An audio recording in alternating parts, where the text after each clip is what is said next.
Muito boa noite. Sejam muito bem-vindos à Fundação Logosófica, instituição sem fins lucrativos, que tem como único objetivo divulgar, difundir a logosofia, ciência que tem transformado muitas vidas, dado a oportunidade de conhecer uma realidade que está próxima, muito próxima, mas, lamentavelmente, desconhecida da grande maioria da humanidade. Que realidade eu estou falando? Esse mundo interno, essa vida que ocorre dentro de nós, de tantas coisas que interferem nas nossas decisões, na nossa forma de conduzir a vida. Conhecer esse mundo abre amplas possibilidades para o ser humano. Eu, aos 24 anos, inquieto, sem saber por que viver, por que a inteligência, para que serve a vida? Já olharam para o céu quantas estrelas? Para que elas servem? Já olharam para dentro os pensamentos, os sentimentos, a razão, a consciência, o espírito? Para que serve? Qual o sentido de tudo isso? Eu tinha, já aos 24 anos, uma clara noção de que eu poderia ser melhor do que eu era. Mas como fazer isso? Quais os recursos? O que eu poderia utilizar, lançar mão para ser melhor do que eu sou? E foi assim que eu conheci a ciência logosófica, quando pude tomar contato com a eficácia de seu método, aplicá-la em minha vida, e, através desses conhecimentos, da prática do conhecimento logosófico, tenho certeza e convicção, que falo isso sem soberba, que pude transformar minha forma de ver a vida, de viver mais amplamente e intensamente essa vida, pude ajudar nas minhas decisões com mais consciência, inclusive a formar uma família, educar meu filho, que está aqui presente. Então, a logosofia me possibilitou muitas coisas.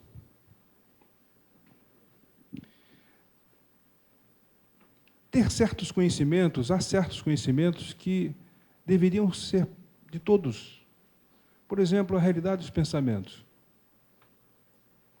Vocês já devem ter percebido que em determinados lugares chegamos e somos influenciados pelo pensamento ambiente, não é assim? Ocorre isso com vocês? Por quê? Porque o pensamento é transmitido de uma mente para outra. E se nós não temos conhecimento e consciência de como eles atuam, é como se estivéssemos num barco à deriva, indo para um lado ou para o outro. Ter domínio da vida, ter o governo dessa vida, exige uma estratégia mental. Por isso, vou chamar a minha primeira convidada a manifestar, nossa queridíssima advogada, Mariana, dona de um sorriso belíssimo. Boa noite a todos. Quando eu reflito sobre esse tema, o governo da própria vida, algumas perguntas surgem na minha mente. Quem governa a minha vida? Eu fico satisfeita com as decisões que eu tomo no meu dia a dia? Eu sou capaz de planejar o meu futuro? O que me dá segurança de que esse futuro é realizável? Quando eu estava na faculdade, eu observei que a maioria das pessoas deixava para fazer tudo na última hora. E quando elas estavam prestes a se formar, precisavam fazer o trabalho de conclusão de curso, finalizar diversas disciplinas e fazer a prova da OAB, tudo ao mesmo tempo. Era um desespero total. E sempre tinha alguma tarefa que ficava mais prejudicada que a outra. Pode ser que alguns de vocês já tenham feito isso, de postergar algumas tarefas e, em determinado momento, se ver debaixo de uma avalanche, né? Por que será que a gente se coloca em situações assim? Que só faz a gente sofrer, né? Bom, já antevendo que esses mesmos pensamentos de indisciplina e de postergação podiam tomar conta da minha mente, eu decidi que eu não queria passar por essa experiência, que é tão desnecessária e desgastante, né? Então, eu fiz um planejamento com mais de 1 ano de antecedência para que cada tarefa fosse feita no momento certo, sem correria nem estresse. E não foi fácil.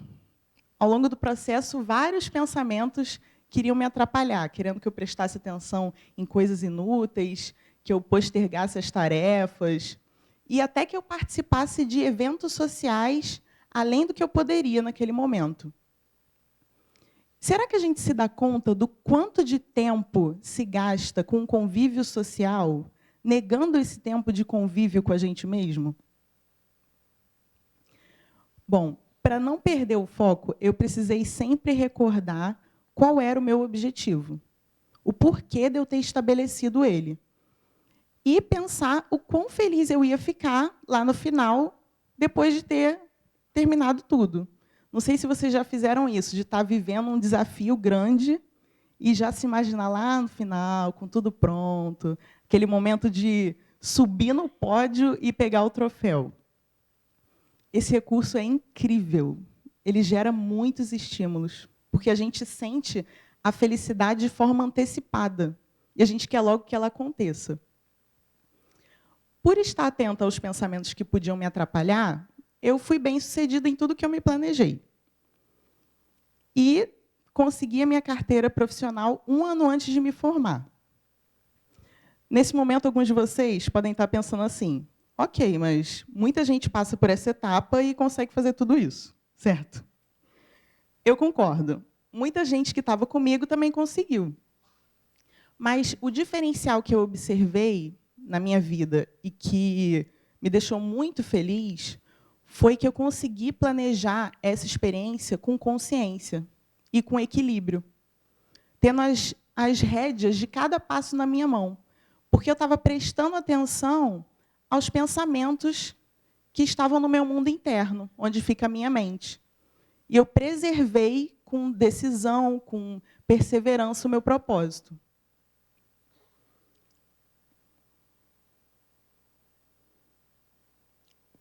O conhecimento que eu possuo de mim mesma me deu a segurança de que o fruto que eu tinha plantado seria aquele que eu ia colher.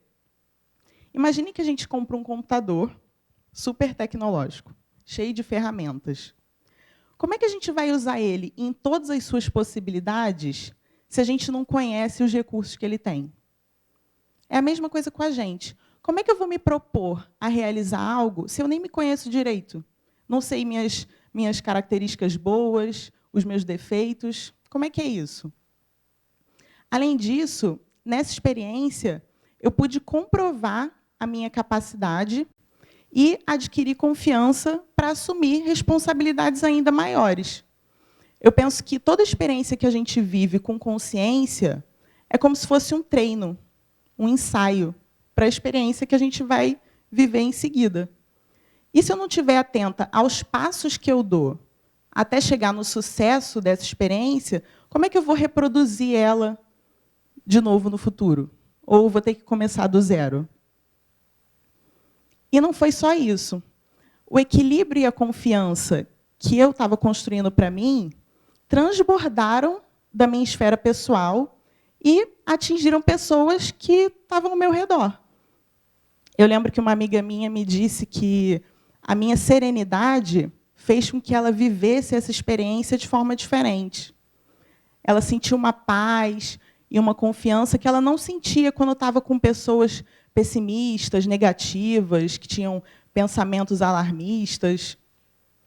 E, segundo ela, eu era a melhor pessoa com quem ela poderia conviver naquele momento. Outro amigo meu me manifestou a admiração que ele sentiu por mim ao me ver cumprindo com os meus estudos, com decisão, sem me distrair. Isso me faz pensar que tudo de bom que a gente realiza na nossa vida tem que beneficiar o semelhante. Do que adianta eu ter um conhecimento se eu não sei passar ele para alguém? Para um amigo, para a minha família, ou até para o filho que eu quero ter no futuro? o conhecimento que morre comigo é inútil. Imaginem se Thomas Edison tivesse criado a lâmpada só para iluminar a casa dele. Outra pessoa teria que realizar um esforço enorme para chegar naquela invenção e a humanidade ia demorar muito mais para avançar, certo? Bom, nessa experiência, eu assumi o governo da minha mente e, consequentemente, continuando dessa forma, eu vou ter o governo da minha vida. Ou seja, o principal agente para que eu alcance o futuro que eu quero sou eu. Não é necessário colocar na mão de ninguém o resultado do meu destino. É isso, obrigada. Às vezes, é como as pessoas conduzem a vida, né? A gente está aqui com celulares. Agora tem uns celulares com 30 câmeras, não sei quanto de memória, tanto de processamento. E a gente usa para WhatsApp e telefone. E assim é que se conduz a vida, muitas vezes, né? A gente tem tantos recursos. O que fazemos com esses recursos? O que fazer, por exemplo, com os nossos sentimentos? É possível criar sentimentos? Eu posso determinar o momento que eu crio um sentimento? Como fazer para conservar um sentimento? Eu tenho domínio sobre ele? Me diga, Ingrid. Aliás, Maraísa. É possível saber querer? É possível. Boa noite, condiscípulos, boa noite, convidados. Primeiro, eu queria manifestar uma alegria muito grande que eu estou sentindo de estar aqui compartilhando essa experiência que é muito grata e muito cara para mim. Bom, desde novinha, eu sempre quis ter um namorado. Quem não quer ter um companheiro para todas as horas? Não é verdade? Esse pensamento, ele era tão recorrente em mim quanto era a minha vontade de passear, de ir à praia, de estudar, de ler, de estar com os meus amigos. Ter esse querer dentro de mim me fez viver algumas experiências com algumas pessoas. Natural para uma jovem que estava conhecendo a vida.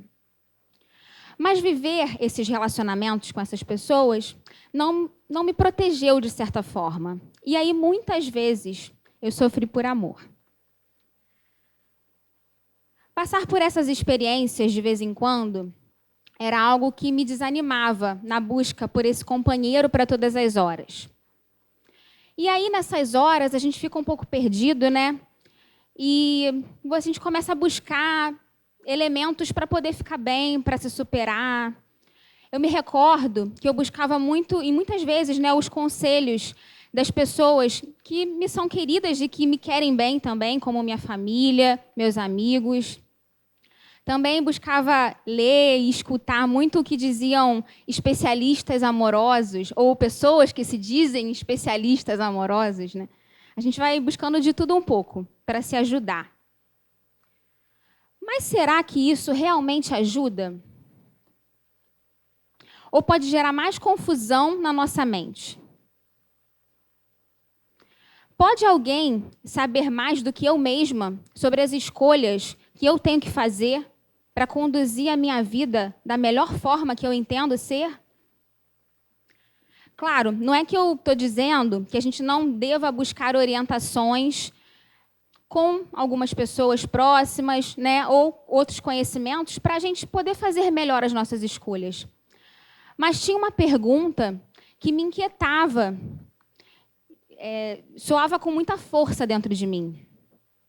Que liberdade eu posso ter se sempre eu tiver que fazer as minhas escolhas baseadas no que os outros dizem ou no que os outros pensam?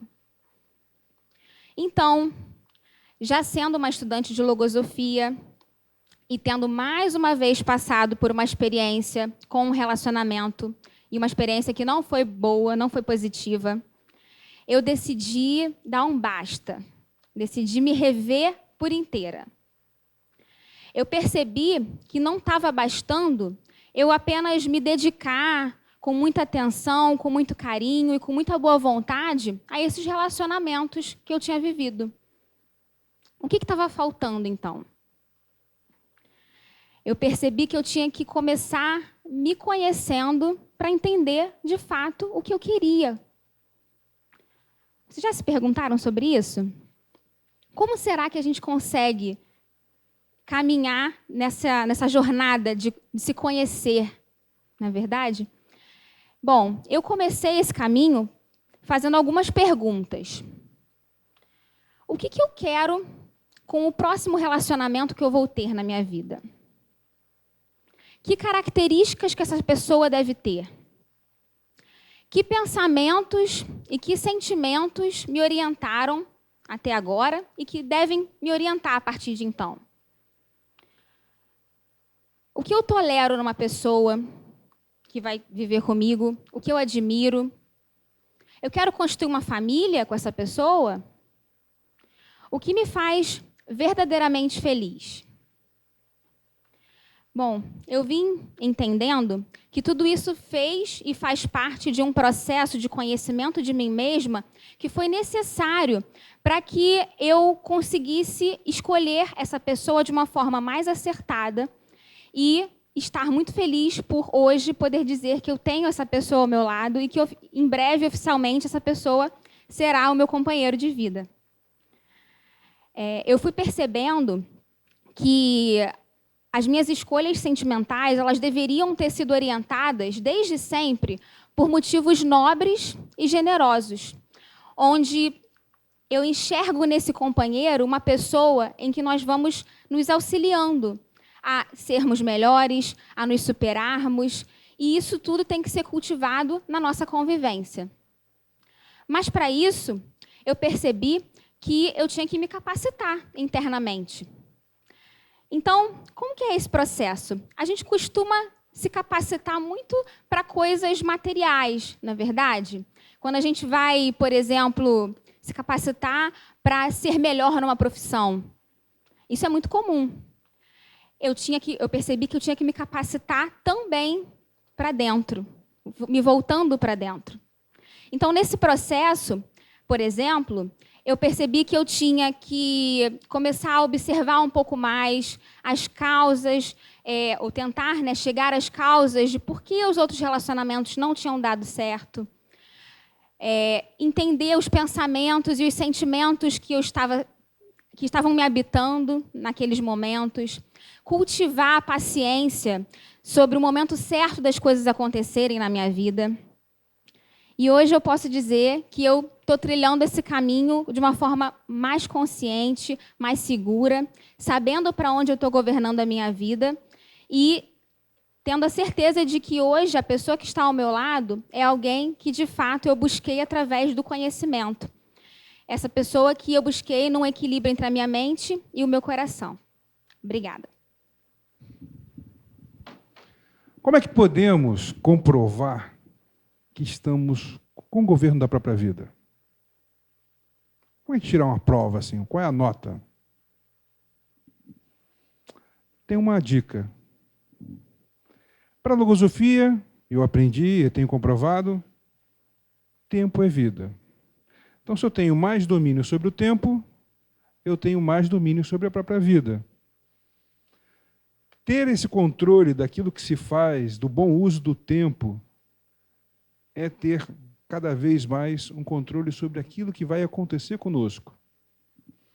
Tristes são aqueles que deixam ao acaso aquilo que deveria ser de sua própria determinação, não é assim? Bom, sobre o tempo, vamos chamar um engenheiro especialista, nosso querido Marcelo. Longe de especialista, mas eu espero que um dia, possa saber sempre um pouco mais. Boa noite. Esse tema, para mim, é sempre muito importante de refletir. E é sempre interessante porque todos nós temos alguma angústia em relação ao tempo. Seja porque a gente quer fazer mais coisas, seja porque a gente sente que falta tempo, seja porque até a gente queira desperdiçar de outras formas. E eu aprendi desde muito novo, com a logosofia, que o tempo é a essência oculta da vida e que ele pode ter tanto mais valor quanto mais eu confira a ele. Mas como pode o tempo ser vida, como o Marcelo falou, se eu não recordo todos os momentos que eu vivi? A gente recorda tudo que a gente viveu? Vamos fazer um pequeno exercício prático. A gente fala tanto que a logosofia é prática, do método da logosofia, então vamos fazer um exercício prático aqui entre todos. Todo mundo recorda como estava, o que estava pensando quando acordou hoje? Dá, né? Se a gente parar um minutinho, talvez dá. Ontem, conseguimos recordar o que a gente estava pensando, se a gente acordou cansado, acordou zangado porque tinha que acordar, incomodado, irritado. Conseguimos recordar isso de ontem, né?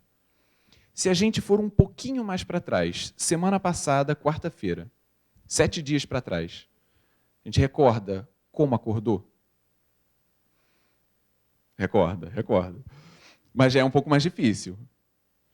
Talvez a gente já tenha que parar, dar uma olhada na agenda, ver o que tinha nesse dia, o que a gente estava pensando em fazer. E se a gente for um ano para trás, dia 5 de novembro de 2018, como a gente acordou nesse dia?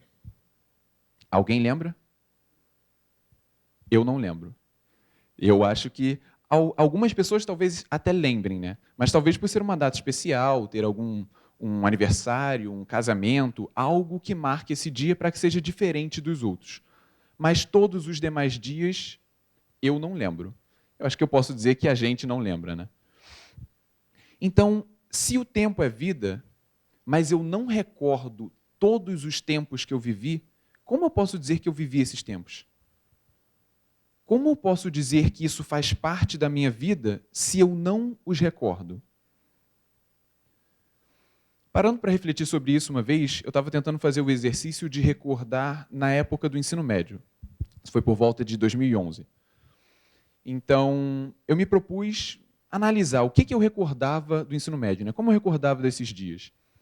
E eu percebi que eu tenho uma recordação geral de como era aquela rotina. Eu recordo que o horário que eu acordava normalmente, que eu tinha que pegar ônibus, demorava mais ou menos 1 hora para chegar até o colégio. Nessa época do ano, por causa do horário de verão, estava escuro. Eu gostava de sair essa hora de casa, eu achava que a rua estava mais tranquila. Eu recordo de uma imagem geral dos dias, mas eu não recordo de todos os dias. Apesar de recordar a rotina de aulas, como é que era em geral e etc., eu recordo um ou outro dia também de diferente em que alguma situação me marcou, especialmente quando eu pensei ou senti algo diferente dos outros dias, mas é isso o que eu recordo. Então, se eu comparar com aquela época, onde se registrou todo o tempo que passou de 2011 até aqui? Precisa estar em algum lugar, né? E aí eu comecei a refletir por outro lado. Se eu comparo quem eu sou hoje com quem eu era naquela época, aí eu noto uma diferença. O que eu pensava, a forma como eu enxergava a vida, os conhecimentos que eu tinha, as virtudes que eu tinha, esses eram diferentes. No entanto, a gente tem, todo mundo tem, né? Eu imagino, algum colega que a gente encontra da época da faculdade, e aí a gente vai conversar e a pessoa fala as mesmas coisas, tem ainda os mesmos gostos, vive ainda da mesma forma, e a gente quase poderia dizer que é a mesma pessoa, por mais que se encontre em condições materiais e físicas de vida diferentes, né? Talvez casado, com filho, certamente trabalhando, né? Ninguém mais vai estar no ensino médio 9 anos depois, a gente imagina. Então, onde se registrou para essa pessoa o tempo que passou de lá até aqui? Ou trazendo para a minha realidade, né?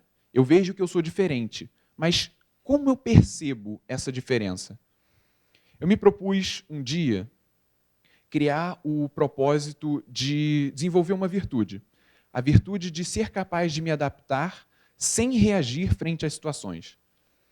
Porque a gente faz diversos planos, né? A gente sempre está planejando alguma coisa. Planejando o que eu vou falar nessa palestra, planejando uma viagem de final de semana, planejando um passeio com os amigos e etc. A gente está planejando um evento no final de semana para muitos estudantes de logosofia. E o que acontece quando surge um imprevisto? Eu observei que em mim o primeiro ímpeto era de reagir. Reagir com a necessidade de me adaptar. Eu fiz um plano e por que eu não consigo seguir aquele plano, né? Eu queria ir para a praia esse final de semana e está chovendo. E aí eu perdi um tempo me lamentando antes de me adaptar. Mas as opções eram só duas. Eu podia me adaptar ou me lamentar e me adaptar. Porque já mudou. A realidade mudou. E a mudança me impunha a necessidade de mudar o meu plano. Então eu decidi cultivar essa virtude, né? Me adaptar sem reagir. Um tempo depois, passado o estabelecimento desse propósito, eu me encontrei numa reunião de trabalho que eu iria dirigir, e eu havia planejado, e surgiu um imprevisto. E ali na hora eu precisava mudar aquela situação. E eu fiquei muito feliz de observar que o primeiro movimento interno que aconteceu não foi de reagir, mas sim de me adaptar. Logo, pensar uma alternativa, analisar o que eu posso fazer para contornar esse obstáculo, colocar em prática e aí sim resolver de forma simples aquele problema.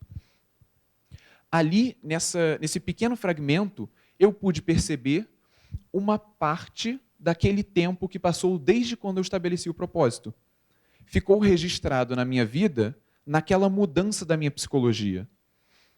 Ser capaz de me adaptar sem reagir, ou reagindo menos, né? Porque aqui na logosofia a gente aprende a realizar um processo de evolução consciente. Então, processo implica uma sucessão gradual de câmbios, né?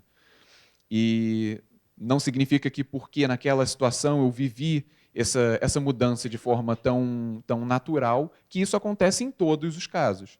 Não nos tornamos especialistas, né? Mas a gente busca isso e cada vez a gente pode dizer que vive um pouco menos as dificuldades e conquista com um pouco mais de facilidade aqueles objetivos que a gente tem.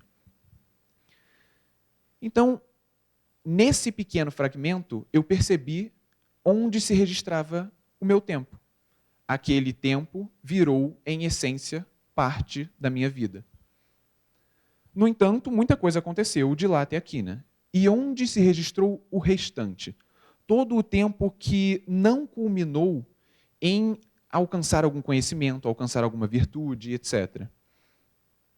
O tempo que eu passei, por exemplo, assistindo televisão e me divertindo em excessivas horas de diversão, né? Porque todos nós precisamos nos divertir, né? Isso é parte da vida. Mas em excessivas horas de diversão, esse tempo, que eu não me recordo, porque eu não me recordo de todos os instantes desde lá de trás, esse tempo se perdeu. Esse foi tempo que não merece sequer a honra de ser recordado, como nos ensina o autor da logosofia. Porque é um tempo que não culminou em uma mudança em quem eu sou. Eu hoje não vejo mudança em quem eu sou nos tempos que eu desperdicei e eu não recordo. Então, como fazer para que todos os tempos se registrem na minha vida, mereçam essa honra de serem recordados? Eu encontrei parte dessa chave no conhecimento desse mundo interno. Foi falado aqui, né, de um mundo interno. E é de fato um mundo. Porque quando a gente para pensar na quantidade de pensamentos, de sentimentos, de emoções, de reações que passam pela nossa mente em todos os instantes, agora mesmo eu tenho certeza que na mente de vocês está passando uma série de perguntas se o que eu estou falando tem lógica, tem sentido, é válido, parece verdadeiro. Na minha mente passa uma série de outros pensamentos, né? Será que eu estou me fazendo claro? Será que vocês estão captando o que eu queria transmitir? Será que eu estou conseguindo transmitir tudo aquilo que eu tinha planejado falar? Eu estou alcançando o objetivo que eu tinha ao me preparar para vir aqui hoje? Então, tudo isso, a todo instante, acontece dentro de nós. Então, podemos dizer que é um mundo. E parte dessa chave foi descobrir que o conhecimento desse mundo interno, de todos esses elementos, aproveitar cada instante para descobrir um pouco mais de tudo que me conforma, é parte do grande objetivo da vida. Obrigado. Todo esforço que a gente realiza tem que trazer algum resultado, não é assim? Agora, como fazer para alcançar o maior resultado com menos esforço? Usando a inteligência. Tá? Interessante que nós somos seres sucessivos de seres. Quem construiu o que você é hoje? Quem fez você como você é hoje? Você mesmo. O ser do passado fez os esforços e gerou o ser de hoje. Qual o ser do futuro estou projetando com os esforços que eu faço hoje? Esses esforços são inteligentes? Isso é determinado por uma lei, chamada Lei da Herança de Si Mesmo. No setor juvenil, aqui temos um grupo de jovens, né, que estuda sobre esses temas. Isso não estava no roteiro, não. Eu, na época de jovem, a gente brincava assim, né? Qualquer coisa que fazia, herda essa. Bom, então, Ingrid, herda essa pergunta para você. Boa noite a todos. Alguém aqui já se planejou fazer alguma coisa e acabou saindo completamente diferente do que tinha planejado? Isso já aconteceu comigo algumas vezes. E quando isso acontece, eu sempre fico me perguntando: como pode eu planejar fazer alguma coisa e fazer completamente diferente do que eu planejei, se só depende de mim? E como já foi falado aqui antes, os agentes internos que determinam o nosso comportamento são os pensamentos. Os pensamentos são entidades vivas, são seres vivos que a gente tem dentro da gente. E o tempo todo eu observo essa luta entre pensamentos no meu mundo interno. Não sei se isso já aconteceu com vocês, mas comigo acontece o tempo todo. Por exemplo, já aconteceu de eu me desentender com uma amiga e aí vem um pensamento dizendo: você está certa, ela que errou, espera ela te pedir desculpa. E aí vem outro pensamento dizendo: seja mais tolerante, pensa nos momentos bons que vocês já passaram, pensa que essa pessoa pode não estar do seu lado mais no dia seguinte. Então, é um pensamento dizendo uma coisa e outro dizendo outra. Já teve uma vez, por exemplo, que aconteceu de vir um pensamento dizendo: quem você acha que você é para dirigir uma palestra em público? Você que foi sempre tão tímida, né? Desde criança tão tímida, não sabe nada, os outros sabem muito mais que você. E aí vem outro pensamento dizendo: você precisa viver essa experiência para aprender, você não precisa ser perfeita, você pode errar. Então, é o tempo inteiro um pensamento dizendo para eu fazer uma coisa e outro pensamento dizendo para eu fazer outra. Então, é como se o meu mundo interno fosse uma nação de pensamentos que eu preciso conhecer para governar, né? Assim como um governante precisa conhecer a população do seu país para governar, eu preciso conhecer essa nação de pensamentos que eu tenho dentro de mim para poder governar. E se eu tenho a possibilidade de observar esses pensamentos e escolher com qual pensamento eu quero atuar, isso significa que eu posso construir o meu próprio destino? Ou nós temos um destino já pré-determinado?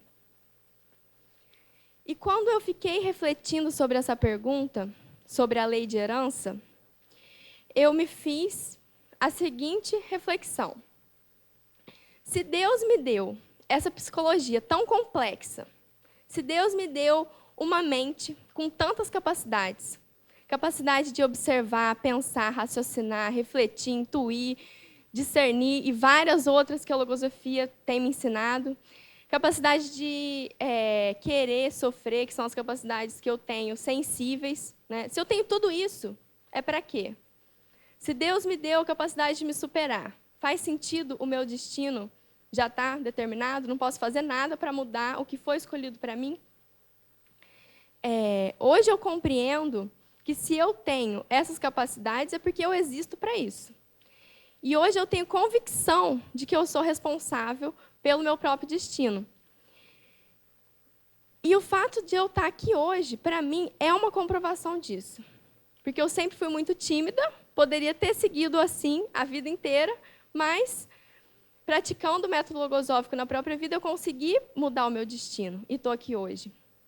E o fato de eu ter conseguido realizar isso, que para mim sempre pareceu impossível, me mostra que com esforço, paciência e conhecimento, eu posso chegar onde eu quiser chegar.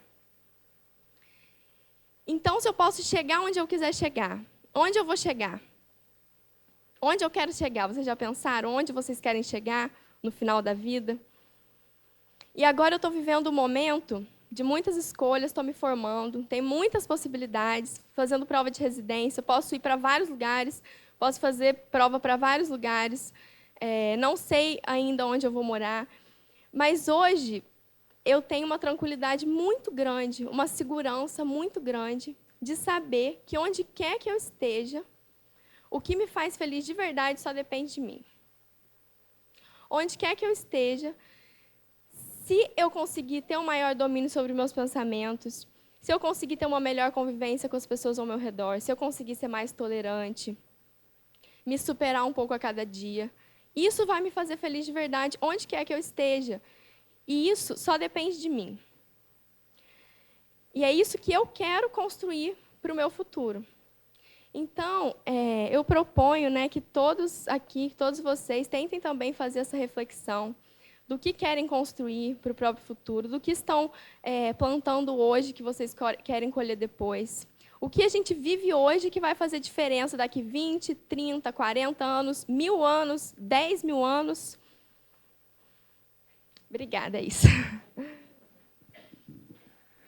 Essas transformações, essas mudanças que temos que trazer para as nossas vidas, se queremos herdar um ser melhor no futuro, são pequenas mudanças constantes, né? Contínuas. E isso é que vai promovendo o surgimento de uma nova vida. Para isso é necessário tomar decisões. Decisões para alcançar grandes sonhos. Certo, meu querido Felipe?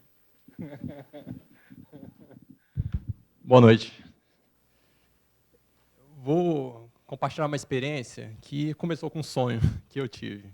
Então, convido vocês a entrarem no meu sonho, que foi assim.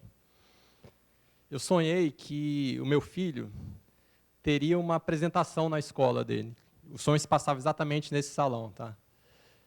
E ele e um amiguinho fariam uma apresentação de final de ano na escola, e nessa apresentação teria participação também de um palhaço profissional de circo.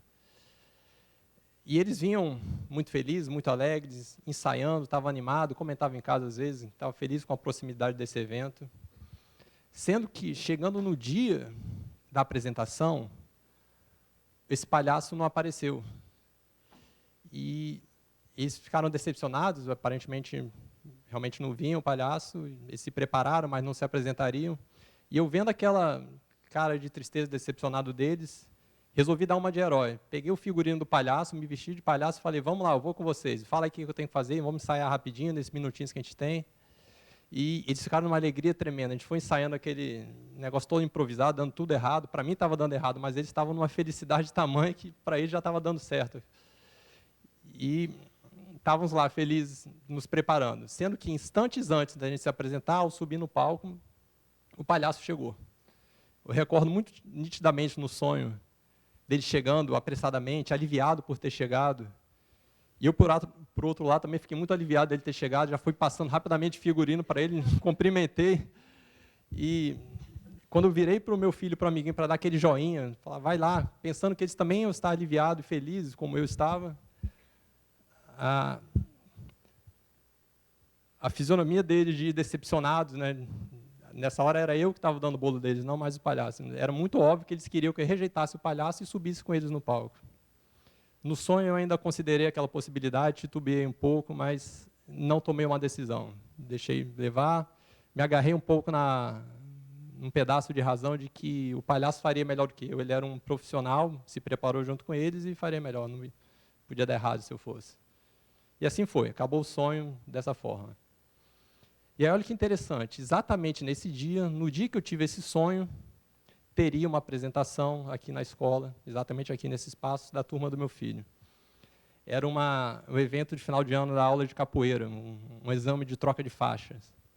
E ele vinha muito, muito feliz, animado com aquele evento, vinha ensaiando ao longo do ano, de vez em quando comentava em casa. Sendo que, chegando na hora do evento da apresentação, o que aconteceu? Não tinha nenhum palhaço. Eu ainda não entendi o porquê do palhaço no sonho, tá? Mas um dos professores que compunha o grupo da capoeira faltou nesse dia. E a professora que comandava o grupo pegou o microfone e perguntou assim: algum pai aqui presente sabe tocar pandeiro? Eu sei tocar pandeiro, já deixo isso bem claro, caso surja uma oportunidade, não quero. Mas, exatamente como no sonho, eu titubeei. Deixei acontecer um diálogo interno e fiquei esperando, me segurei na razão de que, não, vamos esperar um pouquinho, pode ser que apareça alguém que toque melhor do que eu, e ele não vai comprometer o evento. Enquanto eu deixava ter esse diálogo interno sem tomar uma decisão, apareceu um outro pai, se apresentou, tocou o pandeiro, deu tudo muito certo, o evento foi ótimo, todos alegres, meu filho estava muito feliz e eu estava muito feliz com ele por passar por mais uma etapa. Agora, feliz mesmo, muito alegre, estava o filho desse pai e esse pai. Assim, estava lindo de ver mesmo, sabe? A fisionomia brilhando assim. E ao me dar conta que eu perdi uma grande oportunidade de me proporcionar aquela alegria e proporcionar também para o meu filho, e aí, essa hora, virou o tempo dentro de mim, deu uma baqueada bem grande, né? Não era a primeira vez que eu perdi uma grande oportunidade por não me pronunciar. Acho que todos têm experiências assim. Mas passar por isso novamente, e dessa vez o sonho tinha antecipado para mim aquela situação, e foi idêntica, a sensação idêntica, que eu não aproveitei. E aí, falei, não posso mais ficar na indecisão. Decidi que eu não queria mais deixar levar e não tomar decisão nessas ocasiões. Seja qual fosse a minha decisão, sim ou não, minha vontade precisava ser fortalecida. Então, eu compreendi que a minha capacidade de tomar uma decisão precisava ser fortalecida. Ok, como é que eu ia fazer isso? Eu me propus, então, a fazer a seguinte experiência. Nessas ocasiões, eu ia atender mais rapidamente ao primeiro impulso que me viesse. Eu não ia levar isso para todos os campos da minha vida, eu não ia ficar impulsivo. Mas, nessas ocasiões, eu sabia, por experiência própria, que, normalmente, o primeiro impulso é o que estava certo. Então, eu fiquei tranquilo para experimentar.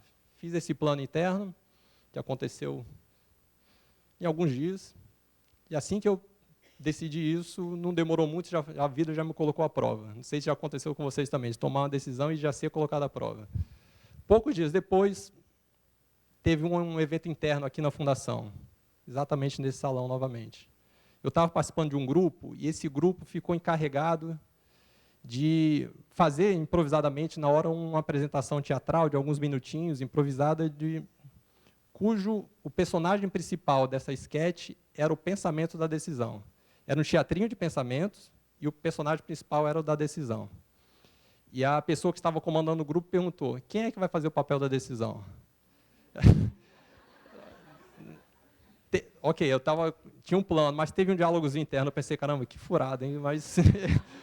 Mas era muito óbvio que era para mim aquilo. Eu falei, não, dessa vez eu estou sendo testado e vou me pronunciar logo antes que alguém fale. E levantei o dedo. Muito timidamente, mas levantei o dedo. Não vou entrar em detalhes como é que foi a apresentação, assim, era improvisado.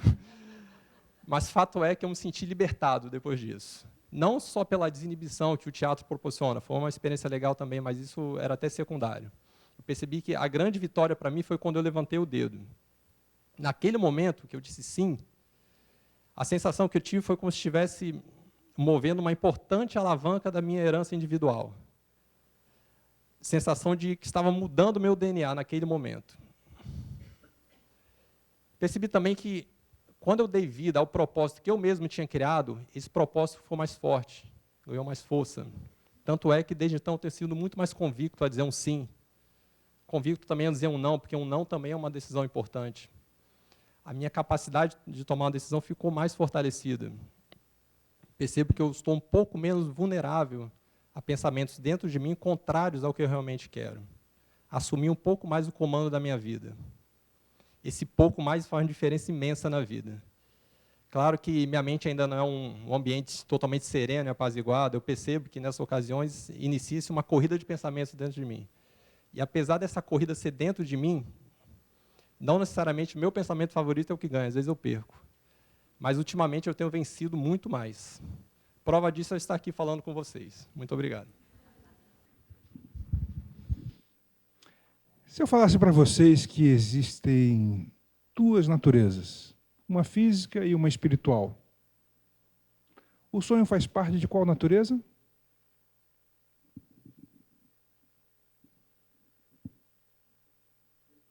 espiritual. E se eu dissesse que nós temos essa possibilidade de viver essas duas realidades humanas, a física e a espiritual, de forma consciente? Não é estranho pensar, por exemplo, que se tivéssemos uma circunstância de usar só metade do nosso corpo, ficássemos satisfeitos com isso? Pois temos a possibilidade de viver essa vida sob dois prismas, que se complementam e que têm a sua beleza e que permite viver a vida com mais intensidade e vivacidade. Conhecer essa realidade das duas naturezas é um dos grandes objetivos da vida, porque aí é que está a evolução. Não é? Eu vou falar uma afirmação que talvez alguns fiquem deprimidos, mas todos vocês vão envelhecer. Envelhecer não é uma opção. Evoluir, sim. A decisão de evoluir depende de cada um de nós. E é essa decisão que vai permitir fazer com que se atinja o grande objetivo da vida. Certo, meu querido Vinícius? Boa noite a todos. Eu queria conversar um pouquinho com vocês sobre um pensamento que comumente é chamado de workaholic e a relação que eu enxergo nisso com o objetivo da vida. A melhor definição que conheço para esse workaholic é aquele trabalhador compulsivo. Eu queria saber se alguém aqui se identifica, pelo menos um pouquinho, se reconhece como workaholic, trabalhador compulsivo. Levanta a mão se alguém se identifica com isso. E alguém aqui conhece alguém que é assim, algum familiar, ou algum chefe, algum amigo do trabalho? Tá bom. Mais ou menos ali por volta entre 2014 e o finalzinho de 2016, eu me identifiquei muito com esse pensamento. Por um lado, foi até positivo profissionalmente, porque eu consegui crescer profissionalmente muito mais rápido do que eu imaginava que eu poderia. Consegui adquirir vários conhecimentos técnicos ali que foram bons para a minha carreira. Consegui atingir minha independência financeira no Rio de Janeiro, que não é uma cidade barata. Só que isso, logicamente, demandou de mim muitas horas de dedicação. Trabalhava, às vezes, 10, 12 horas, levava muito trabalho para casa, chegava de noite e ficava trabalhando. Pegava o final de semana, às vezes, no sábado, no domingo, ficava ali me dedicando. E, mesmo com tudo isso, ainda tinha a sensação, várias vezes, de não ter conseguido cumprir tudo que eu precisava cumprir naquele dia. E aí, às vezes, eu tinha alguns sonhos com isso também, sonhos um pouquinho diferentes desse que o Felipe comentou. Às vezes eu sonhava que meio que prolongava o trabalho ali, ficava tentando resolver aquelas questões que não tinha resolvido ao longo do dia. Não eram bons, né? E que significado que tinham esses sonhos para mim? Além disso, começou a vir para mim muita ansiedade, estresse, tudo mais, e eu percebi que, no fundo, eu não estava tendo o governo da minha própria vida. Na realidade, o pensamento de trabalho estava governando minha vida. E, na realidade, ali por volta de 2017, ao longo de 2017 e 2018, eu fui superando esse estado. Só que, por que eu estou trazendo essa questão aqui nesse painel, né? Porque, nesse último ano, eu conversei com vários amigos meus que me relataram que estavam vivendo umas experiências muito parecidas com essas que eu tinha vivido. Algumas delas me impressionaram de tal forma que eu até anotei, e eu queria ler 4 delas aqui para vocês. O primeiro deles me contou o seguinte, mais ou menos ele falou o seguinte: quando chega no domingo, eu mal consigo aproveitar, porque bate um desespero só de lembrar que no dia seguinte, na segunda-feira, começa de novo toda aquela rotina de trabalho e faculdade, e que mal vai sobrar tempo para eu dormir. O segundo falou o seguinte: eu tenho tanta coisa para fazer no trabalho que sempre fico com a sensação de ter deixado um monte de coisas pendentes, mesmo quando fico até tarde por lá. O terceiro caso estava conversando com alguns amigos, né? E 2 da mesma empresa estavam falando entre si. O mais velho falou para o mais novo na empresa: vou te dar uma dica para reduzir o estresse que você está sentindo no trabalho. Pede uns 7 dias de férias, vai para Búzios curtir um pouco, que aí você esquece isso e depois depois que voltar, pede para ser alocado em outro projeto. Em último caso, foi o seguinte. Hoje, a parte mais importante na minha vida é o trabalho. Acontece que, nos últimos tempos, deixei de sentir o propósito que vim trabalhar lá. Até pensei em sair, mas aí deixaria de me dedicar para o que me era mais importante. Eu não sei se alguém se identificou com algum desses pensamentos, alguma dessas vivências, mas eu vi que tinha muita relação comigo.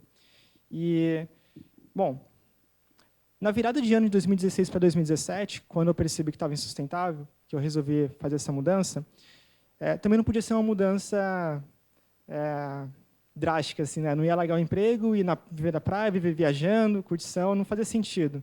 Tinha que ser algo gradativo, algo com equilíbrio, algo consciente. E, mais ou menos nessa mesma época, eu fui apresentado pela Logosofia, comecei meus estudos aqui, e foi bem interessante porque começou a mudar muito a forma com que eu enxergava não só as questões profissionais, mas também a minha vida como um todo. 2 exemplos disso posso citar que são o seguinte. O primeiro deles, muitas das vezes que eu falava algo que eu não queria, eu errava, eu me propunha a fazer alguma coisa, eu não conseguia realizar aquilo, eu ficava me sentindo muito mal. Às vezes no momento seguinte, nas horas seguintes, até o final do dia, e algumas poucas vezes nos dias seguintes, sobre aquele erro.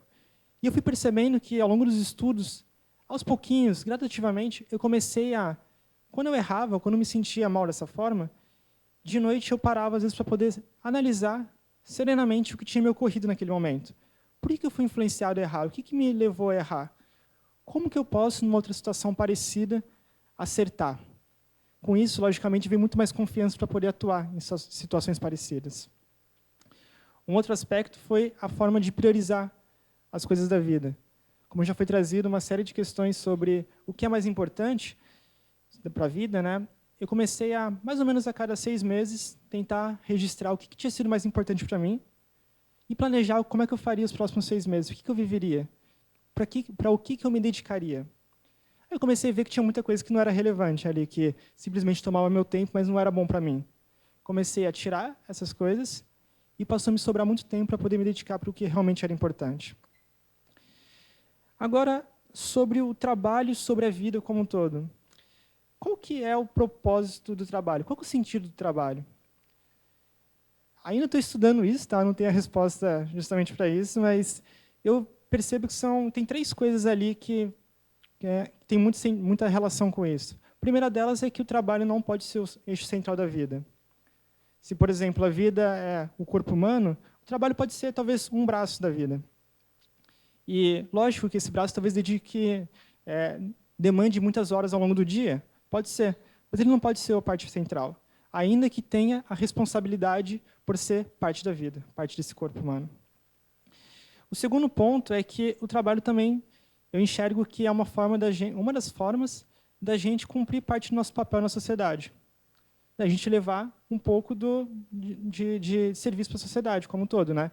Afinal, a gente está aqui porque alguém trabalhou para poder construir esse salão, esse microfone, todas essas questões aqui, né? E o terceiro ponto, que talvez seja um dos mais importantes, é que o trabalho é um dos principais, diria que, campos experimentais. Campos experimentais significa na logosofia, locais para poder aprender determinadas virtudes, determinadas questões da vida. Então, é um lugar muito bom para poder aprender as coisas. Seja uma virtude, por exemplo, como a tolerância, a amizade. E, por fim, eu estava, mais ou menos umas 2 semanas atrás, quando estava preparando esse painel, eu estava saindo da faculdade, indo ali para a empresa, né? E, no caminho, assim, eu peguei o ônibus e encontrei com uma amiga minha. Fazia bastante tempo que eu não conversava com ela. E aí foi interessante porque ela comentou comigo assim, Chacon, meu sobrenome é Chacon, tá? Ele me chamou de Vinícius, mas... Chacon, você está tranquilo na vida já, né? Tipo, está trabalhando, está ganhando dinheiro lá, está tudo resolvido já, né?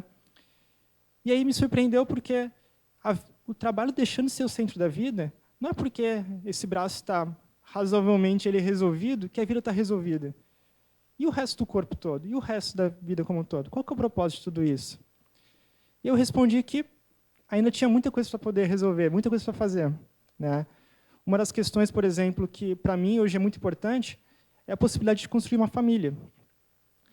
E não simplesmente encontrar alguém, namorar e morar junto, mas construir uma família de forma consciente, com todas as virtudes que eu pude aprender com os meus pais e tantas outras que eu venho aprendendo. Eu arriscaria dizer até um pouco mais. Construir uma família que possa me acompanhar pela eternidade, cumprindo comigo os 2 grandes propósitos do ser humano. Obrigado.